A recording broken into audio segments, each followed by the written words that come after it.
শুনতে বড় ভালো লাগে, রাষ্ট্র শুনতেও ভালো লাগে, কাঠামো শুনতে আরো ভালো লাগে, সাথে যদি সংস্কার যোগ করেন আরো ভালো লাগে, যে কোনটার চেয়ে যে কোনটা বেশি ভালো। প্র্যাকটিক্যালি একটাও আমরা দেখছি না। পরিবর্তন দেখছি, কি পরিবর্তন? চেহারা পরিবর্তন। কি পরিবর্তন? চাঁদার হাত বদল, খাত বদল, ব্যক্তির বদল। কায় কারবার কিন্তু আগের গুলোই যথারীতি চলছে, কিন্তু বয়ানটা আবার সুন্দর। সারসংক্ষেপ দাঁড়াচ্ছে যে আপনি করলে ওইটা দোষ, আমি করলে আবার এটা জায়েজ আছে। পরিবর্তন বলতে এতটুকু হয়েছে। এটা তো প্রত্যাশিত ছিল না। প্রত্যাশিত কি ছিল? যে মিনিমাম, ম্যাক্সিমাম এখানে সম্ভব না, কারণ পরিবর্তন বলেন আর সংস্কার বলেন আর সংশোধন বলেন, এটা পিটাইয়া করানো যায় না, আরোপ করা যায় না। এটা আমার মনোজাগতিক কোনো ভাবনা আছে কিনা, আমি তাগিদ বোধ করছি কিনা। প্রথমত যদি আরো পরিষ্কার করে বলি যে আমি আমার স্বভাব বদলানোর দরকার মনে করছি কিনা, তো এই মনে করার আগের প্রশ্ন হচ্ছে যে আমি কোনো ভুল করেছি ওইটা মনে করি কিনা। আমি যখন ভুলে করি নাই, তাহলে আমি আর স্বভাব কি বদলাবো? প্রচলিত বাংলায় যেটা বলে যে খাইস্টাত বদলাইতে চাই কিনা আমি।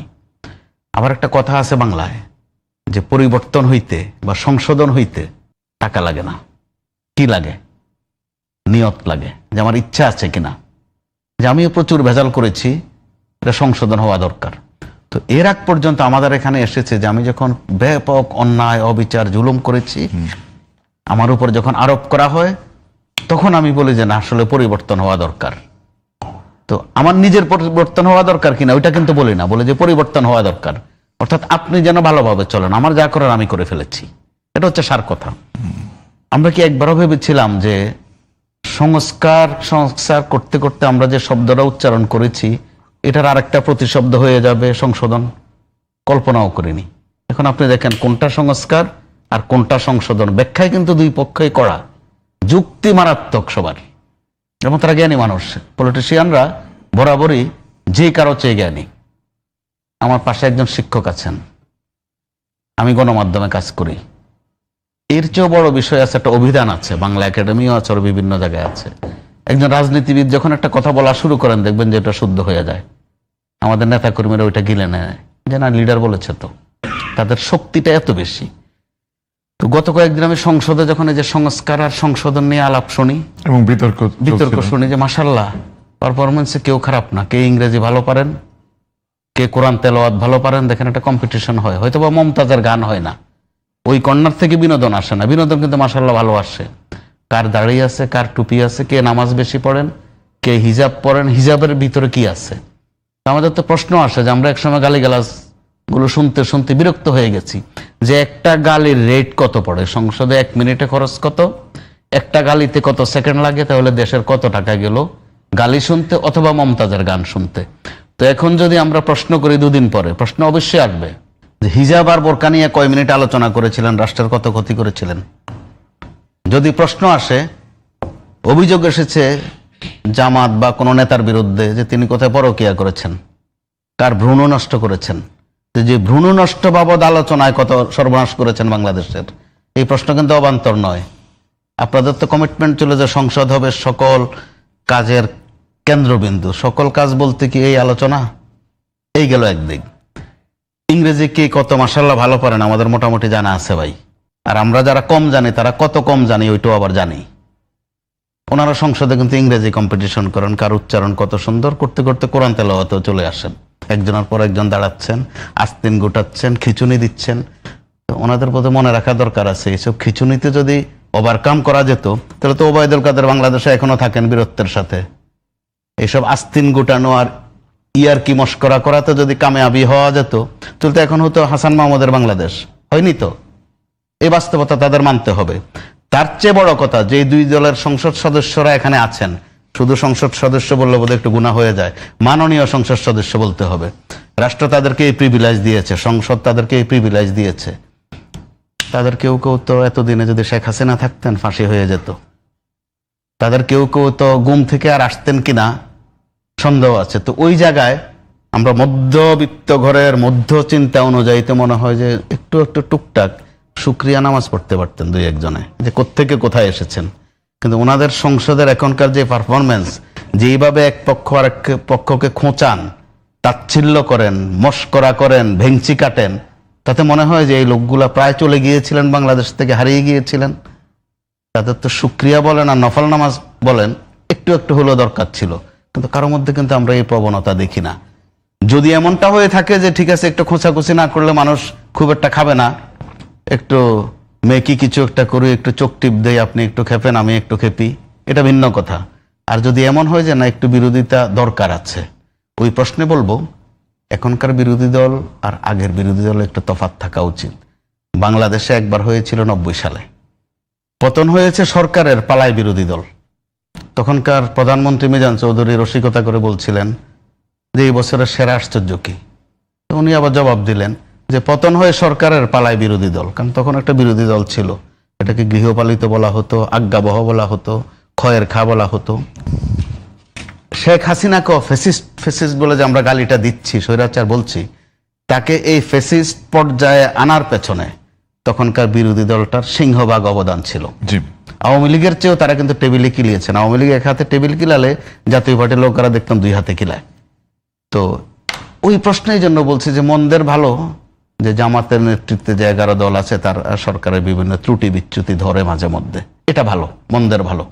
কিন্তু ধরতে গিয়ে যখন বলে যে আঙ্গুল চুষব না, অচিরেই আর একটা বিপ্লব ঘটিয়ে দেব, অনিবার্য বিপ্লব, অনিবার্য, অর্থাৎ এটা কেউ ঠেকাইতে পারবে না, তো এগুলা বলে তারা কিন্তু এমন একটা পরিস্থিতির জন্ম দিচ্ছেন যে জোর করে মনে হয় বা হাওলাত করে এনে ঝগড়া লাগানো। আবার পরক্ষণে আপনি দেখেন হাদিস বলেন, কোরআন বলেন বলে মারাত্মক আন্তরিকতা প্রকাশ করেন, বুকে বুক মিলিয়ে ফেলেন। তাহলে গালিটা কার জন্য দিয়েছিলেন? নাটক জমানোর জন্য।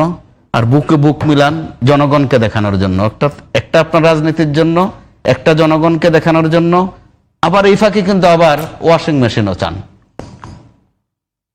খেয়াল করে দেখুন আপনি, এই যে নানান মুখের সংঘর্ষের মধ্যে আমাদেরকে রাখছেন, এটা কি বিনোদন দিচ্ছেন, নাকি সময় পার করছেন, নাকি নিজস্ব আয় রোজগারটাই ঠিকঠাক মতো রাখছেন? আপনাদের তো কথা ছিল, খুব আশাবাদীও ছিলাম আমরা, অনেকদিন থেকে বিষয়টা আলোচিত, যে বাংলাদেশের সংসদটা হবে শুধুই সংসদীয় কাজ হবে, ওখানে আইন প্রণয়ন হবে, আইন সংস্কার হবে, আরো আইন তৈরি হবে প্রয়োজনে, সেগুলো নিয়ে তর্ক বিতর্ক বা আলোচনা। আমরা এখন কি দেখছি, কার এলাকায় রডের কায় কারবার কি, সিমেন্টের কায় কারবার কি, অর্থাৎ ঠিকাদারের কায় কারবার। অর্থাৎ এই এমপিরা যারা আশা দেখালেন, বিশেষ করে আমি এই ক্ষেত্রে এনসিপি কে একটু বেশি দায়ী করব। এই ছেলেগুলো ওই আন্দোলনের সময় কিন্তু বারবার শুনিয়েছিল যে সংসদ হবে সংসদের মতো, উন্নয়নের যে কাজ সেটা করবে লোকাল গভর্নমেন্ট, শুনতে কিন্তু বেশ ভালো লাগছিল। এখন তারাও দেখি যে রাস্তাঘাট চায়, এলাকায় একটা অফিস চায়, একটু ইউএনও সাহেব যে স্ট্যান্ডার্ডের গাড়িতে চলেন, ওই স্ট্যান্ডার্ড একটা গাড়ি চান। আপনি কোথায় মহান জাতীয় সংসদের মহান সংসদ সদস্য, আপনি চাচ্ছেন ইউএনও লেভেলে গিয়ে একটা গাড়ি দৌড়াতে। তো আপনারা কথা বলেছিলেন যে আপনি সংসদে থাকবেন, সংসদীয় কার্যক্রম নিয়ে ব্যস্ত থাকবেন। এখন আপনি চাচ্ছেন এলাকায় গাড়ি নিয়ে যেতে, আর এমপি হোস্টেলে ওয়াশিং মেশিন, আরো কি কি যেন চাচ্ছে। অর্থাৎ একটা মস্করা কাকে বলে, আপনি সংসদীয় কাঠামোকে উদাহরণ হিসেবে ধরলে মানে আপনার প্রত্যাশার জায়গায় আপনি মনে করছেন যে পরিবর্তনের চিত্র খুব একটা দেখতে পাচ্ছেন। আচ্ছা, আবার একটু ফিরবো অধ্যাপক কাজী মাহবুবুর রহমান, এই জুলাই আন্দোলনের পরে বা জুলাই গণঅভ্যুত্থানের পরের বাংলাদেশে আমরা যদি যে জুলাই কোথায় কোথায় ব্যর্থ হলো, কিংবা জুলাইয়ের আকাঙ্ক্ষাগুলো কোথায় কোথায় পূরণ হলো না, তার কারণ হিসেবে 2টা টার্ম অনেকে ব্যবহার করেন। একটা হচ্ছে গিয়ে যে রাজনৈতিক স্বার্থের দ্বন্দ্ব, আর একটা প্রভাব হিসেবে বলেন যে উগ্র ডানপন্থার একটা উত্থান হয়েছে বলে ঠিকঠাক মতো আসলে জুলাইয়ের চেতনা বা জুলাইয়ের আকাঙ্ক্ষা বাস্তবায়িত হচ্ছে না। এই 2টা টার্মের উপর আপনার বিশ্লেষণ শুনতে চাই যে আসলে কি এই 2টা টার্ম কতটা প্রভাব ফেলছে? না, আপনাকে আবার ধন্যবাদ। আসলে তো ক্ষমতার প্রতিদ্বন্দ্বিতা আছে, কিন্তু আপনি যে 2টার কথা বলেছেন, এটা আমি এই 2টাকেই প্রধানত দায়ী মনে করি না, প্রধানত আর কি এটা আছে। কিন্তু ক্ষমতার প্রতিদ্বন্দ্বিতা থাকবে সমাজে, এবং এটা সবসময় ছিল। ক্ষমতার প্রতিদ্বন্দ্বিতা ছাড়া তো রাজনীতি চলবে না। না, আমি বলছি স্বার্থের দ্বন্দ্ব, সেটাকে আমি এখন আপনি স্বার্থ তো আর ক্লিয়ারলি বোঝা যাচ্ছে না, সেটাকে আমি ক্ষমতার প্রতিদ্বন্দ্বিতা বলছি আর কি। কারণ আপনি রাজনৈতিক দলগুলো যখন ক্ষমতা যেতে চায়, এটাই তার স্বার্থ, এবং এই স্বার্থটা পূরণ করার জন্যই সে কিন্তু সব অধিকাংশ সময় আপনার নানান পথ অবলম্বন করে। তাদের কাছে আমরা মেকিয়াভেলিয়ান পলিটিক্সে দেখেছি যে আপনার কাছে মিনসটা ইম্পর্টেন্ট না, ইম্পর্টেন্ট এন্ডসটা। আপনি কি লক্ষ্যে যেতে চাচ্ছেন সেটা, লক্ষ্য অর্জনটা ইম্পর্টেন্ট, লক্ষ্যটা কিভাবে অর্জন করেছেন সেটা ইম্পর্টেন্ট না। তো এই জায়গা থেকে এখনকার মানে গত 300-400 বছর ধরে রাজনীতি সারা ওয়ার্ল্ডই এই স্টাইলে চলে। লক্ষ্যটা অর্জন করার জন্য মিন্সটাকে গুরুত্ব দেওয়া হয় না। কিন্তু আইনের যে কাঠামো তৈরি হচ্ছে সারা পৃথিবীতে, বিশেষ করে সেকেন্ড ওয়ার্ল্ড ওয়ারের পরে, অথবা কোনো কোনো জায়গায় ধরেন আমেরিকা, ইংল্যান্ডে তাদের স্বাধীনতার পরেই, বা ফ্রান্সে ধরেন আপনি যখন ফ্রান্স বিপ্লব হলো তারপরে, এই সকল জায়গাগুলোতে কিন্তু গুণগত পরিবর্তন আসছে রাজনীতির। শুধুটা স্বার্থের দ্বন্দ্বের জন্য, স্বার্থের জন্য তারা রাজনীতিটা করে না। রাজনীতিটা অনেক ক্ষেত্রে ম্যাক্সিমামটা, তাদেরও যে ত্রুটিটাই তা না, ম্যাক্সিমামের রাজনীতিটা হয় জনগণকে ভালো রাখার জন্য, এবং এই ভালো রাখাতে একটা কম্পিটিশন আছে। আমাদের দক্ষিণ এশিয়া এবং ডেভেলপিং কান্ট্রিতে একটা বড় সংকটটা হলো রাজনীতিবিদদের ম্যাক্সিমামটাই এই জায়গায় নাই, যে জনগণকে ভালো রাখার জন্য যে লড়াইটা, সেই লড়াইটা না করে তাদের ম্যাক্সিমাম লড়াইটা করেন নিজেকে ভালো রাখার জন্য, আর অল্প কিছু লড়াই করেন জনগণকে ভালো রাখার জন্য, যার ফলে জনগণ খারাপ থাকে। আপনি যে ব্যর্থতার কথা বললেন, যে কারণে জুলাইয়ের প্রত্যাশিত জায়গায় জুলাই অর্জন হয় না, আমি জুলাইকে ব্যর্থ মনে করি না কোনোভাবেই, কিন্তু আমি মনে করি জুলাই আরো অর্জন করতে পারত, বাংলাদেশের মানুষকে একটা নতুনত্ব রিমার্কেবল কিছু ডিফারেন্স দেখাতে পারতো, সেই জায়গাটাতে অর্জন হয় নাই। কিন্তু জুলাই আজকে আমাকে মানে সবকিছু বলার স্বাধীনতা দিয়েছে, যদি আপনি আমাকে আর বিরক্ত না করেন আগে ভবিষ্যতে, এবং জুলাই আমাকে আইনের আশ্রয় নেওয়ার সুযোগ দিয়েছে। তো এটা আমি মনে করি খুব ভালো দিক। কিন্তু 5 আগস্টের পরে বেশ কয়েকটা ঘটনা জুলাইকে প্রত্যাশিত জায়গায় নিতে দেন। একটা হলো লম্বা সময় ধরে সংস্কার কমিশনের প্র্যাকটিস, এটা দরকার ছিল না, এটা 2 মাস দরকার ছিল, বা 1 মাস। আমি তো মনে করি শপথ অনুষ্ঠানের দিনই প্রধান উপদেষ্টা বলতে পারতেন যে নির্বাচন কবে হবে ঠিক করেন। প্রধান উপদেষ্টা বলতে পারতেন শপথ অনুষ্ঠানের দিনই যে মোটা দাগে কয়টা 5টা সংস্কার, আমি মনে করি 4টা-5টা সংস্কার করলে মোটা দাগে সব রাষ্ট্র ট্র্যাকে উঠে পড়বে।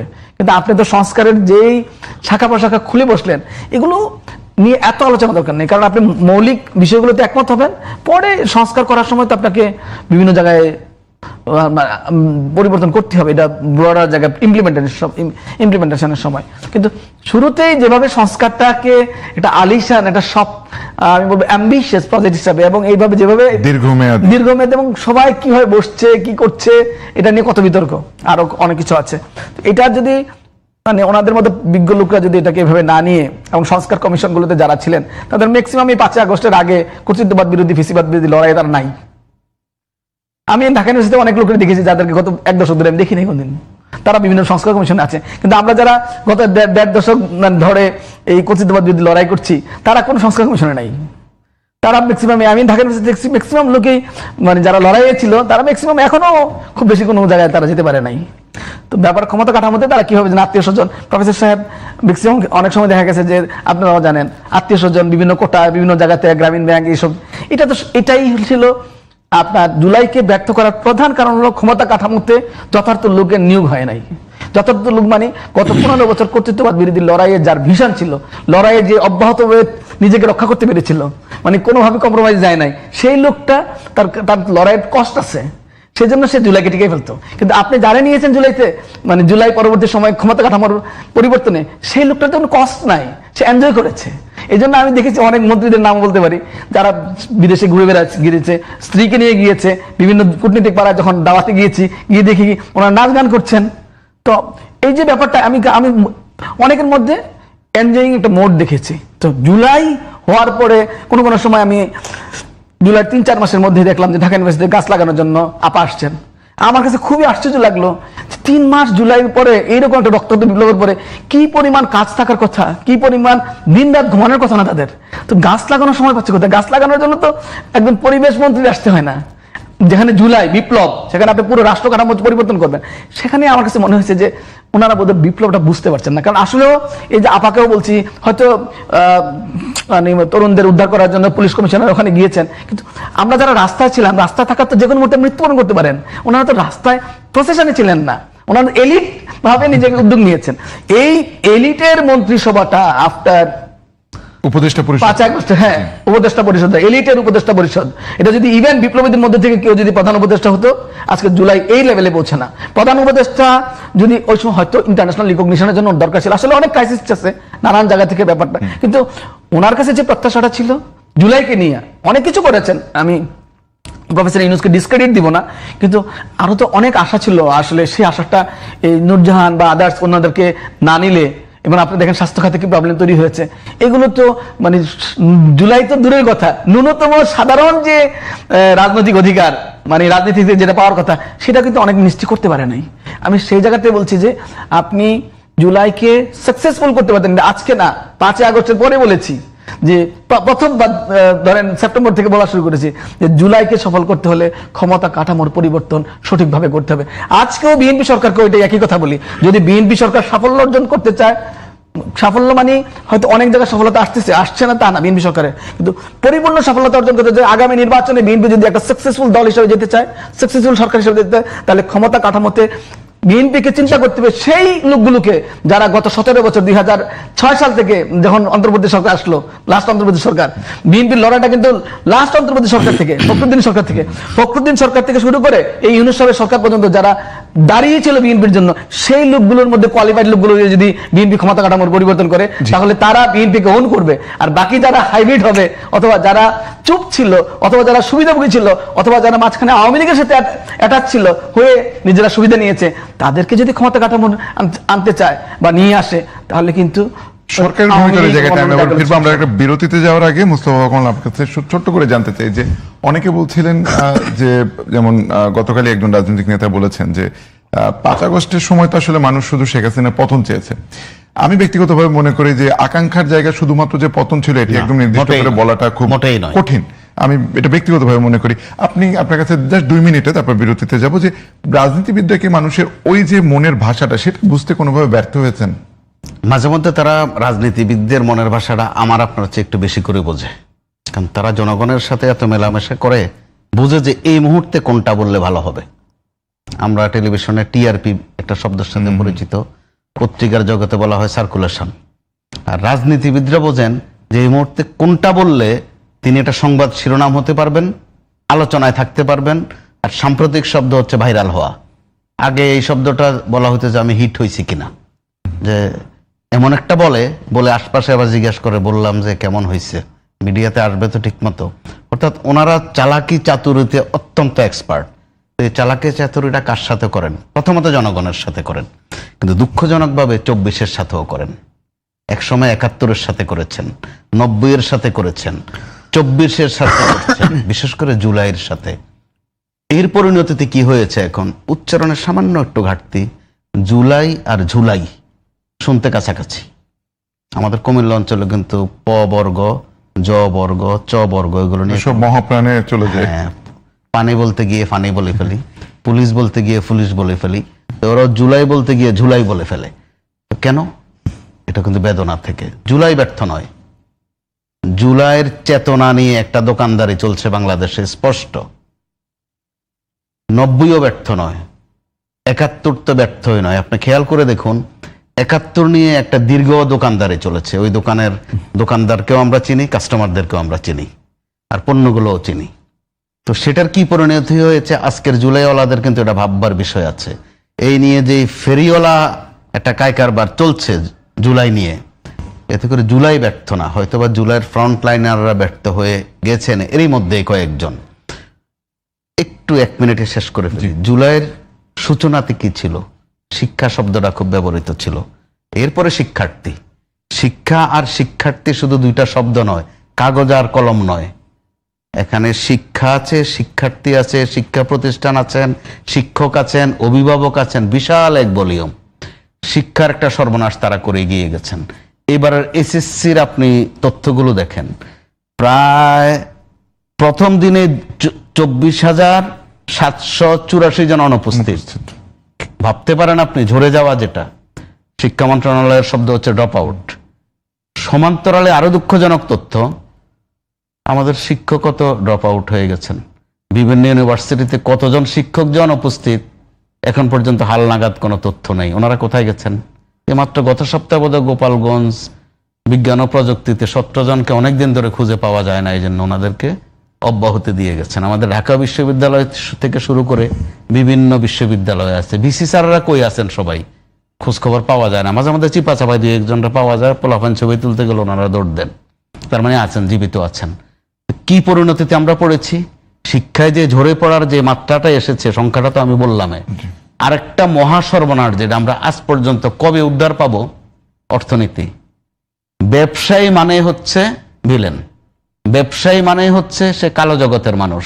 তাকে যত আঘাত করা যায়, চরিত্র যত হনন করা যায়, এই কাজটা 1/11 একবার হয়েছে, ওই যন্ত্রণা ব্যবসায়ীরা কিন্তু এখনো ভুগছেন। অমাবস্যা পূর্ণিমার রাতে কিন্তু ব্যথা ওঠে। চরিত্র হননও মাশাআল্লাহ হয়েছে। ডক্টর ইউনূসের সরকার গঠিত হওয়ার পর একটা আশাবাদ জেগেছিল যে তিনি অর্থনীতির মানুষ। আবার ওনার সাথে দেশের পাকা পাকা অর্থনীতিবিদরা ছিলেন, যে ব্যবসায়ীদেরকে একটা অন্তত মূল ব্যবসার স্রোতে আনবেন। দলকে কোনটা করেন এটা পরে, কিন্তু আমরা দেখলাম এবারও বাছাই করে করে ব্যবসায়ীদেরকে ভিলেন বানানোর একটা প্রবণতা, খলনায়ক বানানোর একটা প্রবণতা। এতে যে সামগ্রিক অর্থনীতির কি এক দুরবস্থা হচ্ছে, আপনি আপনার জায়গায় টের পাচ্ছেন, আমি আমার জায়গায় টের পাচ্ছি। একটা ব্যবসা প্রতিষ্ঠান গুড়িয়ে দেয়া হলো। আমাদের কাছাকাছি এই ধরনের মেজাজের আন্দোলন তো ভাই নেপালে হয়েছে, শ্রীলঙ্কায় হয়েছে। ওখানে কোনো বিজনেস হাউসে আক্রমণ হয়েছে, এটাকে আমরা পেয়েছি? পাই নাই। কিন্তু আমাদের এখানে এমন ভাবে করা হলো কাজটা, আমরা ইংরেজি দিয়ে আদর করে বলি মব। মব মানে একটা পান্ডামি, গুন্ডামি। ইংরেজি বলে ওটা আড়াল করার কোনো সুযোগ নাই। একদিকে ব্যবসায়ীদের উপর নিপীড়ন, ব্যবসায়ী মানে তারা কারাগারে নিতে হবে বা ফ্যাসিস্টের দালাল বানাতে হবে। সে তো প্রথমত ব্যবসায়ী, তারপরে হয়তো জনপ্রতিনিধি অথবা কোনো দলের সাথে সম্পৃক্ত, এটাই বাস্তবতা। কিন্তু এটাতে কবিরা গুনাহ ধরে তাদেরকে নির্যাতন করতে গিয়ে গোটা বিজনেস সেক্টরে কিন্তু আমরা তলানিতে নিয়ে গেছি। এখন আপনি দেখেন সরকার সর্বসাধ্য চেষ্টা করছে। প্রধানমন্ত্রী 1-2 দিন পর পরে বলছেন যে ব্যবসায়ীদেরকে উন্নয়নের এবং অর্থনীতির মূল স্রোতধারায় আনতে। আপনি যখন খোলস নাটবল্টু বদলাই ফেলছেন, আপনি শুরুতে বলছিলেন যে খোলনলচে পাল্টানো, খোলনলচে পাল্টানো হয়েছে বিজনেস কমিউনিটির। এটার দায় কিন্তু আমাদের সবার টানতে হচ্ছে। বেকারের এখন কোনো আপডেট, কোনো সংখ্যা নেই আমাদের কাছে, নাই কেন? একটার পর একটা কলকারখানা বন্ধ করতে করতে কত শ্রমিক যে বেকার হয়েছে। বাংলায় একটা কথা বলা হয় যে পুরান পাগলে বাদ পায় না, নতুন পাগলের আমরা একটা বিরতি নিয়ে আসি। তো ওখানে আপনি যে পরিমাণ কর্মঠ শ্রমিক বেকার করেছেন, তার উপর গত 2-2.5 বছরে কত শিক্ষিত বেকার জমা হয়েছে, কোনোটার আপডেট তথ্য কিন্তু আমাদের কাছে নেই। এতে করে সরকার শিক্ষা সেক্টরে যেমন ধরাশায়ী হয়ে পড়ছে, বিজনেস সেক্টরে ধরাশায়ী হয়ে পড়ছে। সমান্তরালে সমাজে যেই ব্যাধি পাচ্ছে এখন, কূটবুদ্ধি কেউ কাউকে শিখিয়ে দিতে হয় না, যে যার মতো করে করে। আজকেও গাজীপুরে দেখলাম একই কাণ্ড, কাছাকাছি। কিছুদিন আগে বরিশালে দেখেছেন নিরস্ত্র এক অ্যাকশন, শরীরের সংবেদনশীল জায়গায় হাত দিয়ে কি কাণ্ড না করে দিয়েছে। মানে একদিকে মজাও দিচ্ছে, বিনোদনও দিচ্ছে, আরেকদিকে সমাজে যে আপনি একটা সর্বনাশ ডেকে আনছেন। আমাদের এখানে কোনো বাজে সিলসিলা যদি শুরু হয়, এটা কিন্তু চলতেই থাকে, কয়েকদিন দেখবেন অনবরত চলে। তো বরিশালে যে কাণ্ড করেছে, ছোট্ট ঘটনা, বিনোদনের ঘটনা, ট্রল হওয়ার ঘটনা, কিন্তু একবার ভাবেন তো এটার যখন বিস্তার করতে থাকবে, এটা কোথায় গিয়ে ঠেকবে। তার উপর এটার মধ্যে আবার একটা দলীয় ট্যাগ দেয়া, খুব দ্রুত এটা যে বিএনপির লোকজন করেছে এমন একটা কিন্তু প্রচার ছড়িয়ে দেওয়া হয়েছে। বিএনপির কিন্তু ঘাম ছুটে গেছে প্রমাণ করতে যে এই লোক আমার না, এই লোক আপনার না, আমার তো, এই দেশের তো। কিন্তু প্রবণতাটা কি শুরু করেছেন আপনি? কিছুদিন আগে আপনি দেখেছেন না, একটা দর্শন যদি আপনার চট্টগ্রামে খবর পান, এটা বাক্যটা ঠিক করতে না করতে আপনি সাতক্ষীরার একটা চলে আসে আপনার কাছে। এই মনোজাগতিক বলেন আর চরিত্রগত বলেন আর স্বভাবের ছাপ বলেন, আমরা কিন্তু এগুলো তো অভ্যস্ত হয়ে যাচ্ছি। তাহলে সরকার দেখা যায় ফরজ কাজেই যত না অ্যাটেনশন দিতে পারছে, তার চেয়ে এসব খুচরা কাজে কিন্তু সরকারের অনেক সময় চলে যাচ্ছে।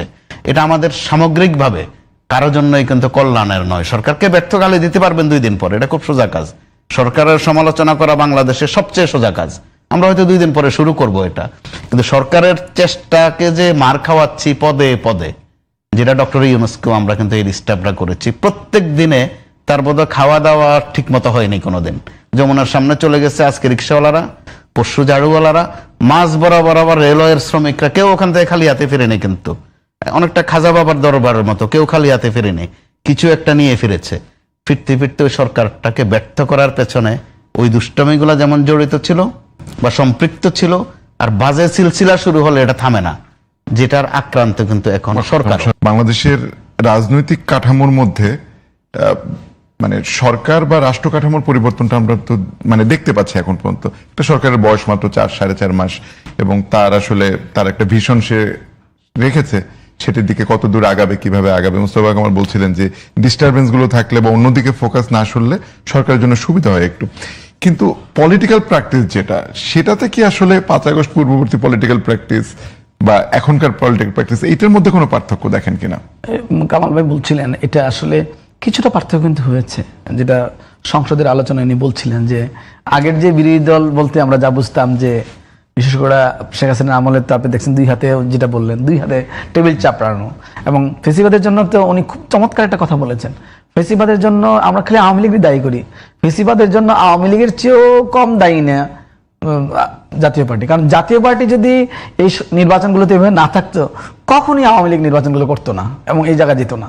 সুতরাং আওয়ামী লীগ হচ্ছে ফেসিবাদের প্রতি একটা ইন্টেনশন থাকতে পারে বা তাদের একটা কর্তৃত্ববাদের মধ্যে একটা ঝোঁক চলে গেছে, কিন্তু সেই ঝোঁকটা থেকে তো আপনার বাসায় বাড়িতে যদি লোকটা কেউ ডিরেলড হয়ে যায়, ডিভিডেড হয়ে যায়, তখন তো বাকি সবাই তারা ফিরিয়ে আনে। কিন্তু জাতীয় পার্টি কি করেছে, এটাতে বাবা দিয়েছে, কারণ তার আর কোনো অবস্থান নেই সমাজে। সুতরাং সে যতদিন পারে, গত 15 বছর আওয়ামী লীগের চেয়ে কম লুটপাট করে না জাতীয় পার্টি, সেই জায়গায় কিন্তু কোনো আলাপই করছি না। 14 দলীয় জোট কিন্তু কোনো কম লুটপাট করে নাই, তাদের কিন্তু কোনো অবস্থানই ছিল না সমাজে। মানে তারা অবস্থান, মানে তারা তো রাজনীতি বিক্রি করে খাওয়ার কোনো সামর্থ্য ছিল না। বিএনপি আওয়ামী লীগের ছিল, কিন্তু 14 দলীয় অধিকাংশ আদার্স রাজনৈতিক দলগুলো ছিল না, কিন্তু সেগুলো কিন্তু আওয়ামী লীগের চেয়ে বেনিফিট কম নিয়ে নাই। দেখা যাবে অনেক ক্ষেত্রে দেখবেন আওয়ামী লীগের ডাইহার্ট নেতারা কোনো বেনিফিটে পায় নাই অনেক। আবার দেখা যাবে 14 দলীয় জোটের সাধারণ যে যার 50 জন সমর্থক নাই বা 20 জন সমর্থক নাই, সে ব্যাংকের মালিক, অথবা সে একটা প্রিন্ট মিডিয়ার মালিক, অথবা সে একটা ইলেকট্রনিক মিডিয়ার মালিক, অথবা মালিকানার অংশ। তো এই যে জায়গাগুলো বা টাকা পয়সার মালিক হয়ে গেছে, এগুলো কিন্তু খেয়াল করে না। গত 2 বছরও কিন্তু এই জায়গাটাতে ফোকাসে মানে কিছু লেকিংস আছে। আমি আপনাকে যেটা বলতে চাই সেটা হলো এই যে টোটাল বাংলাদেশের 54 বছর রাজনীতির একটা হিস্সা দরকার ছিল। আপনি সংস্কার করবেন কিসের উপরে, আপনার ত্রুটি কোথায়, আপনার সমস্যাগুলো কোথায়, এই আইডেন্টিফিকেশন কিন্তু আমাদের হয় নাই। আমরা শুধুমাত্র কি করলে, কি কাজ করলে আমরা আরো বেশি ভালো থাকবো সেদিকে ফোকাস করছি, কিন্তু কেন আমি খারাপ ছিলাম সেই জায়গাটার মুখটা যে বন্ধ করা দরকার সেটা কিন্তু আমরা খেয়াল করছি না। তো আমি আপনাদের মানে যেটা বলতে চাই সেটা হলো রাজনীতিতে গুণগত পরিবর্তন যে আসে নাই, একদমই না। বাংলাদেশে দেখেন আপনি বর্তমান প্রধানমন্ত্রী কিন্তু নানাভাবে তিনি জেস্টার শো করছেন তিনি কতটা গণমুখী। এই যে সৈনিকদের সাথে একসাথে খেয়েছেন, আপনি ট্রাফিক সিগন্যাল দিচ্ছেন, প্রধানমন্ত্রী বা মন্ত্রীদের জন্য কোনো ট্রাফিক সিগন্যাল আমি গত 4 মাসে কোনোদিন ফেস করিনি। কিন্তু আগে আমি অনেক জায়গায় রাস্তা দাঁড়িয়েছিলাম, যে কোনো সময় 1-1.5 ঘন্টা দাঁড়িয়েছিলাম, এই রাস্তা পুরোটি 1.5 ঘন্টা 2 ঘন্টা বন্ধ। বিশেষ করে ওই এলাকাটা আমাদের ওই ইডেন কলেজে ওই রাস্তাটা কখনো কখনো দেখতাম, তো আমরা যে এলাকায় যেতাম আর কি। তো এখন কিন্তু আমি প্রধানমন্ত্রীর জন্য বা কোনো মন্ত্রীর জন্য রাস্তায় আমাকে এখন পর্যন্ত এখানে আমি একটু আপনার কাছে জানতে চাই, আপনি যদি আমাকে একটু পরিষ্কার করেন যে ব্যক্তি তারেক রহমান এবং প্রধানমন্ত্রী তারেক রহমানের অর্জনগুলো ছাড়া এবং তার অনুশাসন ছাড়া তার মন্ত্রিসভা বা সরকারের সামষ্টিক অর্জন কি আপনাকে আসলে সন্তুষ্ট করে? আমি বলি যেগুলো হচ্ছে তার অনেকগুলো কিন্তু তার অনুশাসন, তার ডিরেকশন। তিনি 9টায় যাচ্ছেন বলে সচিবালয়ে সবার 9টায় ঢুকতে হচ্ছে, কিন্তু এটা মনে হচ্ছে মন্ত্রীরাও বলেন যে আমরা ভয়ে থাকি। তো ভয়ে থাকা একটা বিষয়, আর ব্যক্তিগত পরিবর্তন এনে আমি আমার উদাহরণ তৈরি করা সেটা আরেকটা বিষয়। আপনি যদি এটা পরিষ্কার করেন যে এটা কি ব্যক্তিকেন্দ্রিক এক ধরনের সার্কেল তৈরি হচ্ছে নাকি আসলে সবকিছুই পাল্টাচ্ছে? সার্কেল তৈরি হচ্ছে না, মানে ব্যক্তির ইনিশিয়েটিভের কারণে টপ লেভেলে যদি কোনো পরিবর্তন আসে এটা কিন্তু সব জায়গায় আন্দোলন তৈরি করে, পজিটিভ যদি হয়। তো এই পরিবর্তনগুলোকে অস্বীকার করার সুযোগ নেই, কারণ প্র্যাকটিস করতে করতে এরা স্বাভাবিক হয়ে যাবে। একটা দিক। আরেকটা হলো এটা যদি স্বতঃস্ফূর্ত হতো খুবই ভালো হতো, কিন্তু আপনি স্বতঃস্ফূর্ত কাজটা করার জন্য তো বাংলাদেশে পলিটিক্যাল লিডারদের মধ্যে নানান ধরনের টেনশন থাকে। সেই টেনশনগুলো থেকে মুক্ত হওয়া মানে নতুন রাজনীতিবিদদের পক্ষে সম্ভব ছিল। সেখানেও তো কামাল ভাই বললেন নতুন রাজনীতিবিদদের কাছে উনি প্রত্যাশা করতে পারেন না, এবং আপনিও জানেন আমিও জানি অনেক জায়গায় প্রত্যাশা নাই। তো বাংলাদেশের রাজনীতিটা এক ধরনের ঘূর্ণিধরা রাজনীতি। এই ঘূর্ণিধরা রাজনীতির মধ্যে যে আমার কাছে এটাই ভালো লাগছে যে প্রধানমন্ত্রী যে কিছু জেস্টার শো করছেন বা শো করতে পারছেন এবং কিছুদিন দেখাচ্ছেন, তার ফলে আমরা অন্তত সাধারণ মানুষ একটু স্পেস পাচ্ছি। আর মন্ত্রীরা আমার কাছে যেটা মনে হয় তিনি যদি একটু উদ্যোগ নেন যে 6 মাস অনেক সময়, 6 মাসের মধ্যে যে সকল মন্ত্রীরা আসলে তো আমরা জানি কারা কারা ঠিক সাফল্য অর্জন করতে পারেন না প্রত্যাশিত জায়গায়, অথবা আরো বেশি কমপ্লেক্স করে ফেলেছেন, অনেক কথা কামাল ভাইয়ের কথার মাধ্যমে উঠে আসছে। তো কমপ্লেক্স জায়গাগুলো শুধু আপনি যদি আপনি খুব খুঁজে বের করতে হবে কেন ড্রপ আউট হবে। আগে তো হয় না, এই ড্রপ আউটটা মানে প্রথম পরীক্ষা দিয়ে না সে ফিরে যাবে, দ্বিতীয় পরীক্ষা দিয়ে ফিরে যাবে, কিন্তু প্রতি পরীক্ষা আগেই আসতেছে না। আমি বারবার বলছিলাম যে প্যানিক তৈরি করা যাবে না, টেনশন তৈরি করা যাবে, সোসাইটিকে স্টেবল রাখতে হবে। তো এগুলো যেন করতে পারে কোন মিনিস্ট্রিগুলো কিভাবে কাজ করছে, কিভাবে করতে পারছেন না, বারবার শুধুমাত্র ডিসচার্জ শো করা, মানে নিজেদেরকে মানে মিডিয়াতে থাকা, এটা কোনো ইম্পর্টেন্ট কাজ না। মন্ত্রীদের থাকতে হবে সাধারণত ডেস্কে, মিডিয়ায় তার কোনো কাজ নাই। মিডিয়ার জন্য আমাদের তথ্য মন্ত্রণালয় আছে, তথ্যমন্ত্রী আছেন, তথ্য উপদেষ্টা আছেন, 3-4টা লোক আছেন, এবং প্রধানমন্ত্রীর প্রেস উইং আছে। সুতরাং এনাফ আমাদের জন্য। তো ওনারা যখন যত বেশি ভিজিবল হন, তত কাজে তাদের টানাপোড়েন হয়ে যায়। এখন প্রধানমন্ত্রী যদি এই পুরো মন্ত্রিসভাকে 6 মাসের একটা অ্যাসেসমেন্টের মধ্যে দিয়ে যান, অন্তত 1জন বা 2জনকেও উনি এক ধরনের তাদের রিমার্কেবল ভুলের জন্য বা ছাঁটাই করেন, আমার কাছে মনে হচ্ছে পরবর্তী মন্ত্রিসভার বার্তা চলে আসবে। এইভাবেই ক্রমান্বয়ে এগোতে হবে। একদিনে এগুনোর কোনো ব্যবস্থা পৃথিবীর কোথাও ছিল না। একদিনে কোনো সরকারও আমাদের সব করে দিতে পারবে না, প্রধানমন্ত্রীও একদিনে সবার কাছে নিয়ে আসতে পারবে না।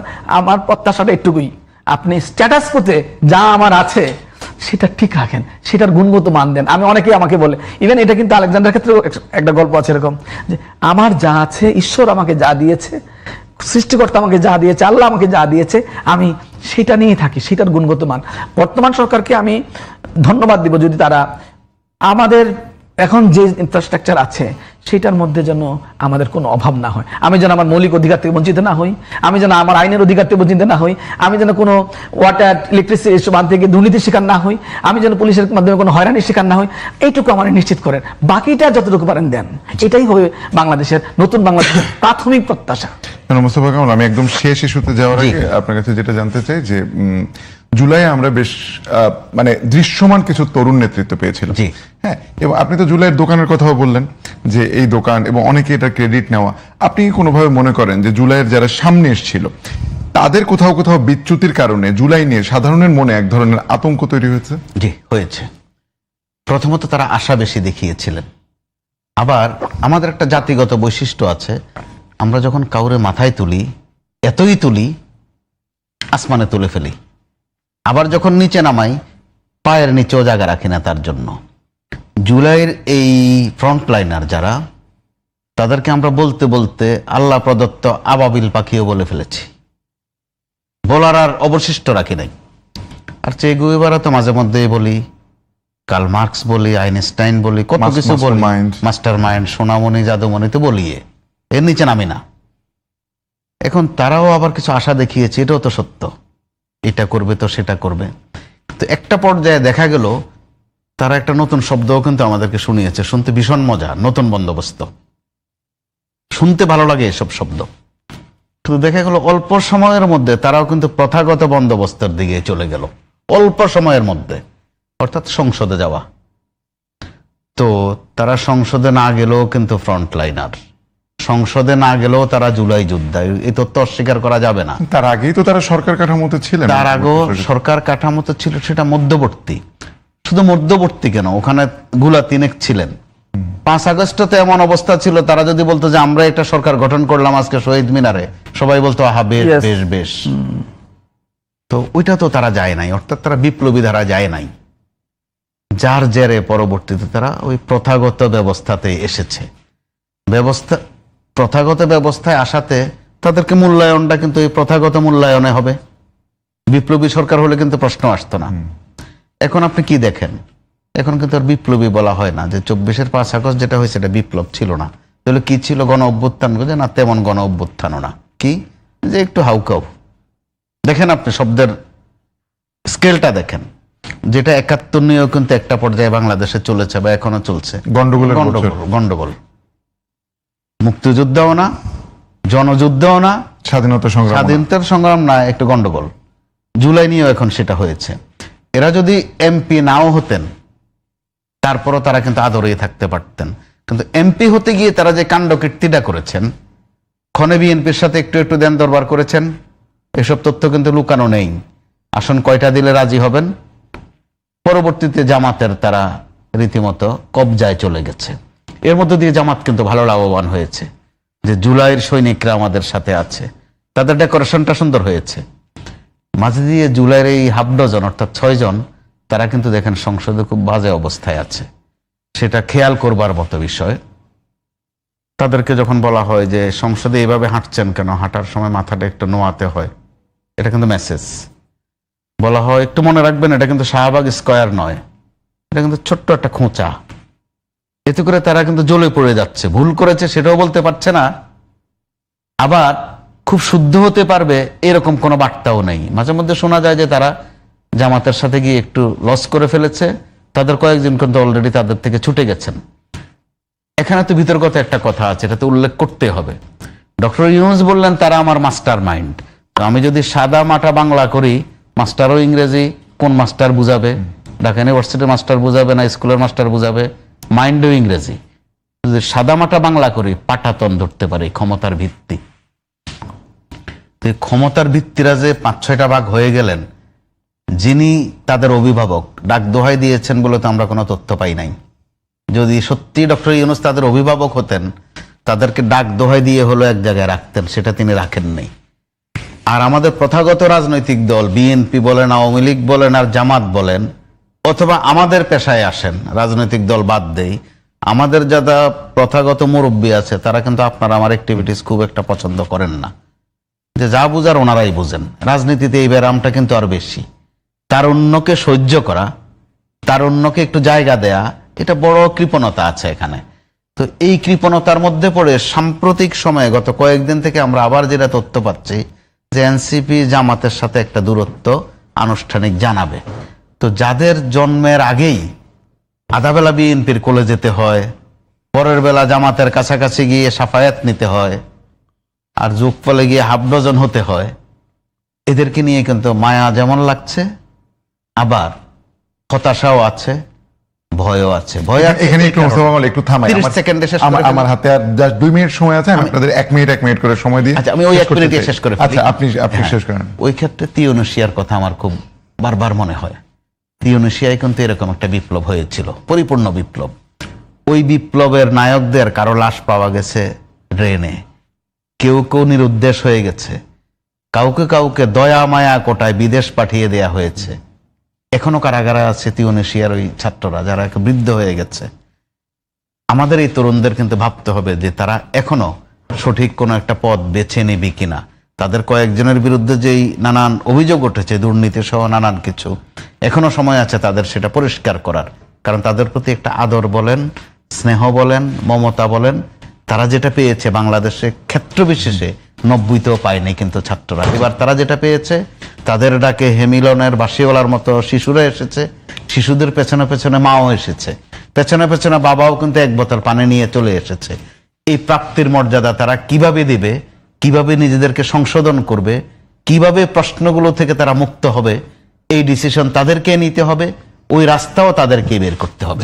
স্যার, এটার সঙ্গে যদি 1 মিনিট যোগ করেন তারপর আমরা শেষ করি। আমি জাস্ট 1 মিনিট। যেটা হলো 71কে আমি কখনোই মনে করি না গন্ডগোল। আমি মনে করি 71 হলো আমাদের মুক্তি এবং স্বাধীনতার লড়াই। ওটা আমরাও তো মনে করছি, যেহেতু যে অনেকে বলে। একইভাবে আপনি জুলাইকেও হাওকাও এই জায়গা দিতে পারবেন না। জুলাই অবশ্যই অনেক আপনাকে কর্তৃত্ববাদ ফেসিবাদ থেকে মুক্ত করেছে। এখন তার স্পিরিট আপনি বাস্তবায়ন করতে পারেন না, এটা তো পুরো জনতার দায়। এটা জুলাইয়ের দোষ না, এটা কোনো জুলাইয়ের দোষ না এবং কোনো ব্যক্তিরও দোষ না। এটা পুরো আমাদের রাষ্ট্রীয় কাঠামোতে আমরা আসলে প্রত্যেকটা গণঅভ্যুত্থান কিন্তু কার্যকরভাবে সাফল্য আনতে পারি নাই। 71 থেকেও কিন্তু যে স্বপ্ন ছিল 71-এর পরে কি তা বাস্তবায়ন করতে পেরেছি? পারি নাই তো। সুতরাং যেমনিভাবে 71কে আমরা রাষ্ট্র পেয়েছি কিন্তু স্বপ্নগুলো বাস্তবায়ন করতে পারি নাই। 90তে রাষ্ট্র আমরা স্বৈরাচারকে হটিয়েছি কিন্তু স্বপ্ন পাই নাই। একইভাবে জুলাইতেও দেখা গেছে যে আমরা ফেসিবাদ হটিয়েছি কিন্তু স্বপ্ন প্রত্যাশিত লেভেলে পাই নাই। এই জন্য কিন্তু দায় কোনো নির্দিষ্ট ব্যক্তির না, পুরো সমাজের। কারণ সামাজিক কাঠামোটাতে প্রবলেম। ওই কাঠামোটা পরিবর্তনের জন্যই কিন্তু নতুন বন্দোবস্ত দরকার ছিল। সেখানেই সংস্কারের প্রয়োজন, কিন্তু সেই সংস্কারটা একদিনে করলে হবে না, অপেক্ষা করে করে আস্তে আস্তে এগোতে হবে যেন টেকসই হয়। আমরা আসলে খুব অ্যাম্বিশাস থাকি এবং দ্বিতীয় বিশ্বের দেশগুলোতে যেখানে যেখানে বিপ্লব হয়েছে এবং বা গণঅভ্যুত্থান হয়েছে, গণঅভ্যুত্থান বেশিরভাগ ক্ষেত্রেই ব্যর্থ হয়েছে, অলমোস্ট 60%-এর উপরে। তো গণঅভ্যুত্থানের সাফল্য বা ব্যর্থতা এই জায়গাটাতে আমার ডিফারেন্ট ব্যাখ্যা আছে।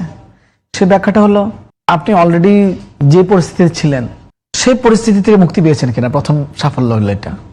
যদি আপনার বাড়িতে চুরি হয় কিন্তু চুরিটা যদি বন্ধ করতে পারেন, কিন্তু আপনার আরো রিসোর্স দরকার ছিল, সেটা অর্জন হয় নাই, কিন্তু অ্যাটলিস্ট চুরিটা বন্ধ করতে পারাটা কিন্তু একটা সাফল্য। ডেফিনেটলি। আমি সেই জায়গা থেকে দেখি যে অনেকেই মনে করতে চায় গণঅভ্যুত্থানে কি পেলাম। গণঅভ্যুত্থানে পাওয়ার সময় তো কোনো কথা বলা ছিল না। আসলে 5ই আগস্টের আগে এমন কি এজেন্ডা ছিল যে গণঅভ্যুত্থানের আগে শেখ হাসিনার পতন ছাড়া আর কোনো এজেন্ডা ছিল? মূলত এজেন্ডা একটাই ছিল, প্রধানত এজেন্ডা একটা ছিল। 5ই আগস্টের পরে আপনি নিয়ে আসছেন সংস্কার এবং অন্যান্য বিষয়গুলো। হ্যাঁ, বাংলাদেশে একটা জবাবদিহিমূলক সরকার লাগবে, কারণ হলো আমরা আসলে যে প্রক্রিয়ায় বিভিন্ন সময়ে ফেসিবাদ বা কর্তৃত্ববাদ অথবা আধা কর্তৃত্ববাদে পৌঁছেছিলাম, আমাদের সম্পূর্ণ সময়টা বেশিরভাগ সময় কিন্তু এরকম হয় আধা কর্তৃত্ববাদ বা ফেসিবাদ বা কর্তৃত্ববাদ এরকম। তো এই অবস্থায় তো মানুষ সবসময় যেতে চায় না, মানুষ এই অবস্থা পরিবর্তন চায়। সেই পরিবর্তনটা চাওয়ার জন্যই আপনাকে একটা সংস্কারের মধ্যে যেতে হবে। সংস্কারও কিন্তু বাংলাদেশে খুব নতুন না, আমরা অনেকবার সংস্কার করেছি। অনেকেই বলে এটাকে সংস্কার, মৌলিক কাঠামো পরিবর্তনের সংস্কার, মৌলিক কাঠামো পরিবর্তন না হলে সংস্কার না। আপনি দেখেন আমরা দ্বাদশ সংশোধনী করেছি, এটার নাম সংশোধনী, কিন্তু এটা কিন্তু মৌলিক কাঠামো পরিবর্তন, যার মাধ্যমে সংসদীয় সরকার ব্যবস্থায় আমরা প্রবেশ করলাম, মৌলিক কাঠামো পরিবর্তন করলাম। সুতরাং নাম কিন্তু বলি সংশোধনী। এটা ব্যাপার কি, আমরা আমার কাছে মনে হচ্ছে যদি এই 2 বছর গুম থাকতো, খুন থাকতো, যেটাকে আমরা খুবই মানে কর্তৃত্ববাদের যে কিছু ফ্লায়ার আছে, সিমটম আছে, সেগুলো যদি না থাকে, আমি মোটা দাগে মনে করি গুড। আমি কর্তৃত্ববাদের পতনটাকে প্রথম সাফল্য মনে করি। দ্বিতীয় সাফল্য হলো সংস্কারের আলাপ আনা গেছে, এবং সংস্কার কিন্তু 133টা অধ্যাদেশের মধ্যে 113টাই কিন্তু কার্যকর হয়েছে। অনেক হয়তো মৌলিক দাগে অনেকগুলো মোটা দাগে আছে যেগুলো অনেক বেশি কমপ্লেক্স, আমি কোনো অধ্যাদেশকেই এবার যেভাবে বাস্তবায়ন হয়েছে, মানে আইনি বাস্তবায়ন বলছি, ফিজিক্যাল বাস্তবায়ন না, আইনি বাস্তবায়ন যেটা হয়েছে মানে সংসদে পাস, সেটার ক্ষেত্রে কিন্তু আমার একটু রিজার্ভেশন আছে। মানে এত দ্রুততার সাথে পাস করাটাও আমি পছন্দ করি না। প্রত্যেকটা আইনকে আপনি চুলচারা বিশ্লেষণ করবেন, কারণ আপনি তো একটা আইন তৈরি করছেন না আগামী দিনের জন্য, আপনি একটা আইন তৈরি করছেন আগামী 500 বছরের জন্য, 50 বছরের জন্য, 100 বছরের জন্য। আপনি লম্বা সময়ের জন্য খেয়াল করবেন না কেন? আপনি দেখেন মার্কিন যুক্তরাষ্ট্র 1776 সালে স্বাধীন হয়েছে, এর আগে প্রায় 50 বছর আপনি দেখবেন, আরো বেশি আলাপ কিন্তু 100 বছর ধরে। এবং যতদিন পর্যন্ত সবগুলো রাষ্ট্র স্টেট এটাকে অনুমোদন করে নাই, ততদিন পর্যন্ত কিন্তু তারা এই স্বাধীনতাটা ঘোষণা করে নাই, অপেক্ষা করেছে। আবার দেখেন 1901 সাল থেকেই মার্কিন যুক্তরাষ্ট্রে আলাপ চলছে, বা তারও আগে থেকে উইমেন ভোটাধিকারের জন্য, নারীদের ভোটাধিকারের ব্যাপারটা প্রায় 27 বছর আলাপে করেছে। 1927 সালে গিয়ে নারীদের ভোটাধিকার নিশ্চিত করেছে। এই যে মানে আলাপ আলোচনার মধ্যে একটা ধৈর্য ধরা এবং সবকিছু এক্ষুনি পেয়ে যাওয়ার প্রবণতা, এটা আমি অপছন্দ করি না। কারণ আপনি যদি এখনই পেতে যান, এটা কিন্তু কষ্ট হতে পারে, দুর্ভোগ হতে পারে। আমরা তো অনেকবার কিছু কিছু সংশোধনী আছে, আপনি দেখবেন আমরা করেছি কিছু কিছু মৌলিক পরিবর্তন আমরা করেছি। যেমন আপনি নির্বাচন কমিশন কিন্তু সম্পূর্ণ স্বাধীন, কিন্তু গত 3টা নির্বাচন এই স্বাধীন নির্বাচন কমিশন ফ্যাক্টস ফাইন্ডিং কমিটির মাধ্যমে তৈরি হয়েছে, ট্রুথ কমিশনের মাধ্যমে তৈরি হয়েছে বিভিন্ন প্রতিষ্ঠান। আপনি দেখেন পারফরমেন্স খুবই খারাপ। সুতরাং আমাদের আসলে সবসময় বলে থাকি যে এরকম একটা রাষ্ট্র বানাবো, এই হলে রাষ্ট্র, আমি কখনো মনে করি না যে দ্বিকক্ষ বিশিষ্ট রাষ্ট্র হলে, পার্লামেন্ট হলে দেশ একদমই বিরাট ভালো জায়গায় চলে যাবে, আমার এটা মনে হয় না। বা প্রধানমন্ত্রীর ক্ষমতা যদি একদম কমাইয়ে দেন আপনি, তাতে যে বাংলাদেশ খুব ভালো যাবে। কারণ এরকম অবস্থা তো পৃথিবীর অনেক দেশে আছে, যেখানে প্রধানমন্ত্রী প্রেসিডেন্টের ক্ষমতার ভারসাম্য আছে, যেমন ফ্রান্সে আছে, মানে আমাদের অনেক দেশে আছে, আমাদের সাউথ এশিয়া আছে। কিন্তু কেউ তো এইভাবে সাফল্য অর্জন করছে না। সাফল্য অর্জনটার মূল চাবিকাঠি হলো আপনার যে বিদ্যমান ব্যবস্থা আছে এটাকে ত্রুটিমুক্ত রাখা। আমাদের কিন্তু এখানে এই ব্যাপারে কোনো আলাপ নাই, কি কি চাই এটা পরিবর্তন করতে হবে, এটা ছাড়তে হবে, এটা ধরতে হবে। এবং শেখ হাসিনা আমলে কটা সংশোধনী হয়েছে আপনি দেখেন, অনেকগুলো সংশোধনী হয়েছে না, দেশে কি পরিবর্তন হয়েছে? এবং আপনি তো শেখ হাসিনার আমলে একবার হয়েছে এরকম যে সংবিধান নিয়ে যদি আপনি কোনো কথা বলেন, আপনার মৃত্যুদণ্ড। পরিবর্তনের কথা যদি বলেন, তাহলে আপনি এখন সংবিধান নিয়ে প্রতিদিন কয়েক কোটি মানুষ মৃত্যুদণ্ড পায়। তো এই যে আলাপগুলো, আপনি তো কোনো আইন দিয়ে কোনো কিছু রক্ষা করতে পারছেন না। আমি অনেকেই সারাক্ষণ আইনের কথা বলে, আইন প্রয়োগের কথা বলে, আইনি কাঠামোর মধ্যে যেতে বলে, আমি বলি এরকম কাজ তো শেখ হাসিনা অনেকবার করে গেছে, কিন্তু শেষ তো রক্ষা হয়নি। সুতরাং আইনি কাঠামো আপনাকে রক্ষা করতে পারবে না, আপনাকে রক্ষা করতে হবে আপনার কাজ। সুতরাং ভালো কাজ করেন, ভালো যে কাজটা করছেন সেটা ভালো করে করেন এবং ত্রুটি মুক্ত করেন। আমরা যদি, তবে পরিবর্তন কিছু লাগবে, সংস্কার আমাদের কিছু লাগবেই, কিন্তু এটা খুবই চিন্তা ভাবনা করে আমি মনে করি অনেস্ট জায়গা থেকে, শুধু ক্ষমতার লোভে নয় বা ক্ষমতার প্রতিদ্বন্দ্বিতার জন্য নয়, একজনকে সরিয়ে দেওয়ার জন্য নয়, আরেকজনকে ক্ষমতা আনার জন্য নয়, সত্যিকার অর্থে বাংলাদেশের মানুষের ভালোর জন্য যদি চান একসাথে বসেন।